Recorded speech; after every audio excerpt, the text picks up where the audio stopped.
Napuno sa Kabibo ang municipal grounds sa Glan, Sarangani atol sa pakigduyog sa Pipila Kapuso Stars sa 75th Foundation Anniversary sa lungsod. Ani report.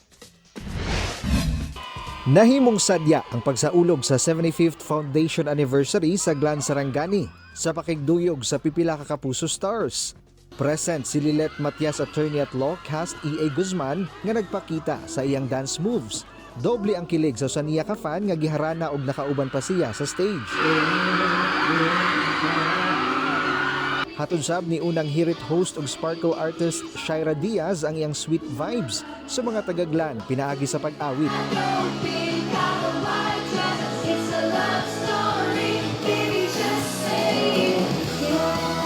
Siyempre, present sab sa selebrasyon sa sparkle artist Max Collins nga nagpakilig sa gabi sa Kapuso fans.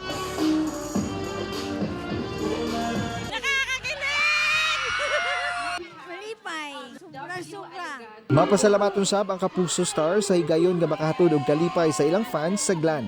Looking forward sab sila nga ma-enjoy ang manindot nga mga beach sa lungsod. We had so much fun. Gusto sana namin mag-extend kasi balita namin madaming magagandang beaches dito na hindi pa namin napupuntahan. Yeah. So babalik kami next time. May reason kami para bumalik.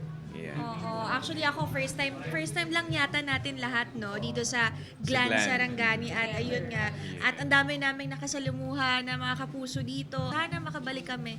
And thank you mga kapuso sa energy at sa pag-welcome sa amin dito. Giimbitahan sab nila ang mga kapuso nga padayong suportahan ang ilang mga programa sa GMA Network. Mga kapuso, supportahan niyo po kami sa lahat ng mga projects namin sa GMA. Abangan niyo yan. Abangan niyo po everyday ang Lilet Matias Attorney at Law 3:20 p.m. sa GMA Afternoon Prime. And every Sunday naman, Bubble Gang. Ako syempre mga kapuso, araw-araw po yan. Tuwing umaga ang unang hirit po at every Sunday din po ang I Believe. Maraming salamat po. Kauban si Gary Balantay sa kamera. Ako si Jess Tony Humamil para sa One Mindanao.